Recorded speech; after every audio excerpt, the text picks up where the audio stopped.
Hello everyone, good morning, শুভ সকাল। আমি রিয়াঙ্কা। আমার নতুন একটা ভিডিওতে সবাইকে অনেক অনেক ভালোবাসা, ওয়েলকাম জানিয়ে আজকের মতন ভিডিওটা শুরু করছি। আশা করি তোমরা সকলে ভালো আছো। আর এখন দেখো সময় বেজে গেছে 9:30। তো অনেকটাই বেলা হয়ে গেছে। তো আমি বাড়ির সমস্ত কাজ করে নিয়েছি, যেহেতু সোনাইকে নিয়ে ডাক্তারের কাছে যাব। সোনাইকে কুকুরে আছড়িয়েছিল, তো ভ্যাকসিন আছে সোনাই, তো ভ্যাকসিন দিতে যাব সোনাইকে নিয়ে।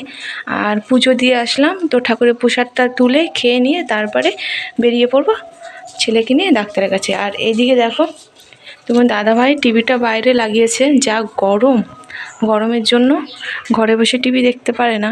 আর তোমার দাদাভাইয়ের কথা হলো খাবে আর টিভি দেখবে, ওর জন্য দেখো টিভিটা বাইরে লাগিয়েছে। তো খেতেও বসে টিভিও দেখতে পারে। তো চলো, খেতে বসে টিভি দেখতে পারে, ভালো লাগে, ওর জন্য এখানে টিভিটা লাগিয়েছে দেখো বাইরে।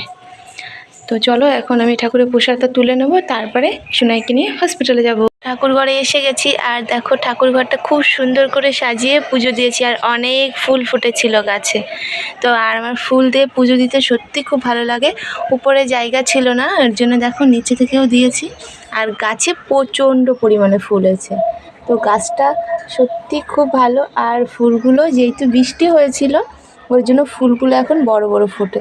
আগে ছোট ছোট ফুল ফুটতো, তো বৃষ্টির ওয়েদারের জন্য ফুলগুলো একটু বড় হয়েছে, দেখতেও ভালো লাগে। আর সাদা ফুল দিয়ে দেখবে, সাদা ফুল, তারপরে গোলাপ ফুল মেয়েদের খুব একটা পছন্দের জিনিস ফুল। তো চলো আমি প্রসাদগুলো তুলে নিই। আর দেখো পিঁপড়ে চলে এসেছে, তো কালো কালো পিঁপড়ে। পুজো দিতে না দিতে চলে আসে পিঁপড়েগুলো প্রচুর। তো আমি তো ভাবি এগুলো ঠাকুর, কারণ ঠাকুরের প্রসাদ খেতে আসে, ওর জন্য আমি ভাবি হয়তো ঠাকুর এসছে। তো চলো উপরে একটু সাজিয়ে দিলাম, কারণ ফাঁকা ফাঁকা লাগছিল। তো চলো এখন প্রসাদটা তুলে নেব।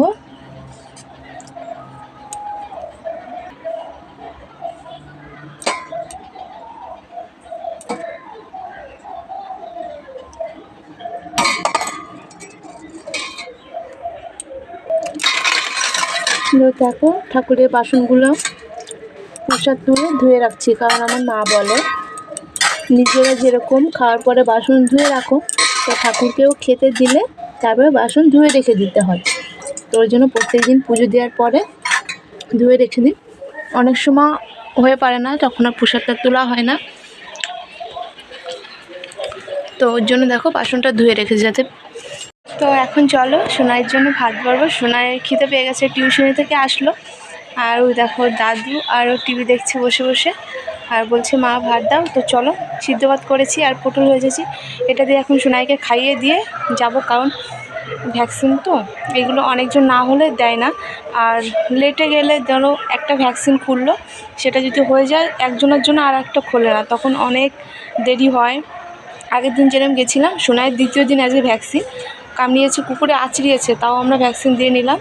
আর আজকে দ্বিতীয় দিন, প্রথম দিন যখন গেছিলাম আমরা দ্বিতীয় নম্বরে ছিলাম, তো মিনিমাম 15-16টা না হলে একটা ভ্যাকসিন খোলে না। তো ওর জন্য এখন 9:30 বাজে, 10:30টার ভিতরে বেরিয়ে যাব। তো ততক্ষণ খেতে 10টা বেজে যাবে, 10:30টার পরে বাড়ি থেকে যাবো, না হলে দেরি হয়ে গেলে আর ভ্যাকসিন পাবো না। তো চলো আর ফটাফট সোনাকে খাইয়ে দিই, তারপরে চলে যাব। তো চলো সোনাকে খাইয়ে নিই, তারপরে আবার দেখা হচ্ছে তোমাদের সঙ্গে, ঠিক আছে? হয়ে নিয়েছে দেখতেই পাচ্ছ। তো এখন সোনাইকে নিয়ে যাব। তো সোনাইও রেডি হয়ে গেছে, পরোটা খাচ্ছে, ভাত খেয়েছে আবার পরোটা খাচ্ছে। আর দাদু এনেছে, আর পরোটা ভালোবাসে ও খেতে, ওর জন্য খাচ্ছে। তো আমি দেখো পুরোপুরি রেডি হয়ে গেছি, দেখতেই পাচ্ছ, সাইডে ব্যাগ নিয়ে নিয়েছি।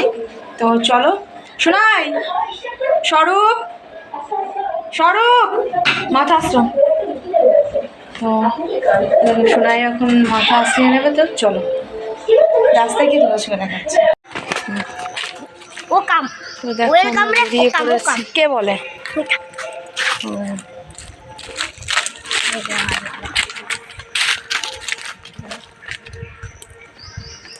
তো আমরা এখন বেরিয়ে পড়েছি, এখন যাচ্ছি রাস্তার দিকে। আর টোটোর জন্য দাঁড়াতে হবে, কারণ সাইকেল তোমার দাদাভাই নিয়ে গেছে, আমরা টোটোতে করে যাব। আমি সোনাই, তো সোনাইয়ের একটুও লাগে না, ইঞ্জেকশন যখন দেয় অনেকে কান্নাকাটি করে, আর কিচ্ছু হয় না, চুপচাপ থাকে, ভীষণ স্ট্রং আমার ছেলে।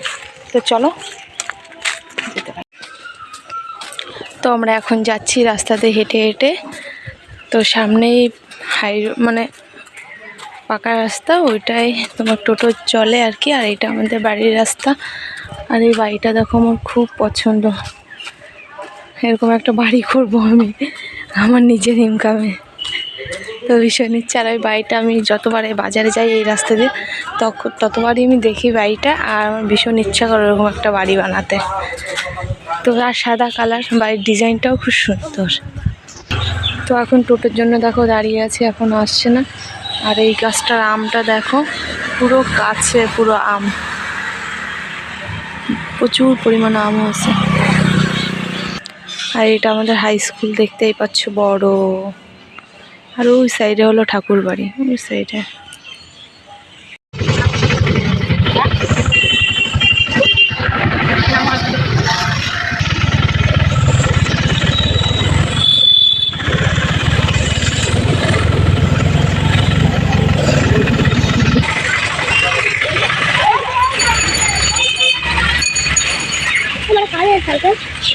আমার সাইকেল, আমার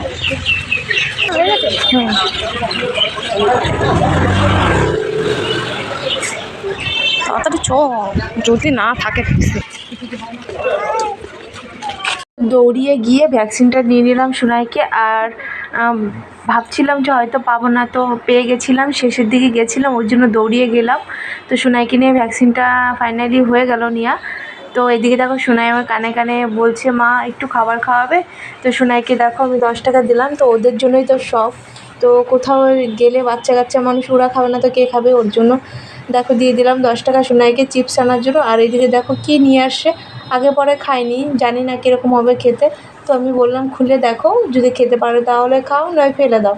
কারণ চিপসটা খেতে পারবো, কিন্তু এটা জেলি টাইপের মতন। তো আমার দেখে তো একদমই পছন্দ হয়নি, জানি না কীরকম হবে। তো যাই হোক, বাচ্চা মানুষ দেখেই তো সব কিছু কেনাকাটা করে মানুষ। তো বাচ্চারা তো আর বোঝে না যে এটা ভালো হবে না খেতে, না খারাপ হবে।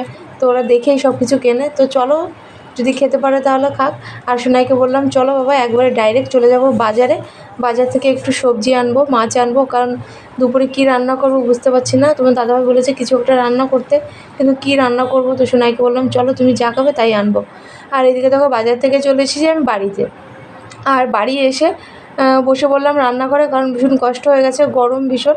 সোনাই বাড়ি আসেনি, সোনাই চলে গেছে ডাইরেক্ট ওর বন্ধুর বাড়ি। আর এদিকে দেখো আমি এনেছি সোনাই যা যা খাবে সেইগুলো।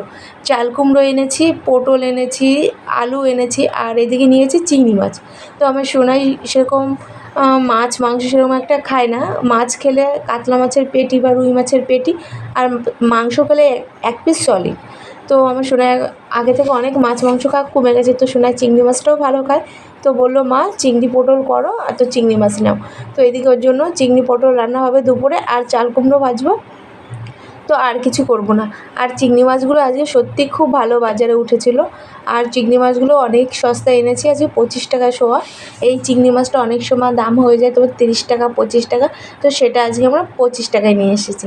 তো হয়তো 5 টাকা 10 টাকা কমে আমি আনতে পেরেছি আজকে। তো তোমার দাদাভাই গেলে একদমই সেটা হতো না, কারণ তোমার দাদাভাই তো একদমই দামাদামি করে না, কিছু করে না, নিয়ে চলে আসে। তো ছেলে মানুষটা এরকমই হয়, সব বাড়ির ছেলে মানুষ মানে সব বাড়ির বড়রাই এরকমই হয়। কারণ ওরা বাজারে গেলে দেখে কিছু আনে না, যাবে বলবে ব্যাগে নেবে চলে আসবে, কিছু দেখেও না খারাপ দিল না ভালো দিল। তো যাই হোক, সব বাড়ির ছেলে বর এরকমই হয় আমি জানি। তো চলো এখানে ভিডিওটা শেষ করব। কেমন লাগলো অবশ্যই কিন্তু কমেন্টস করে বলো তোমরা।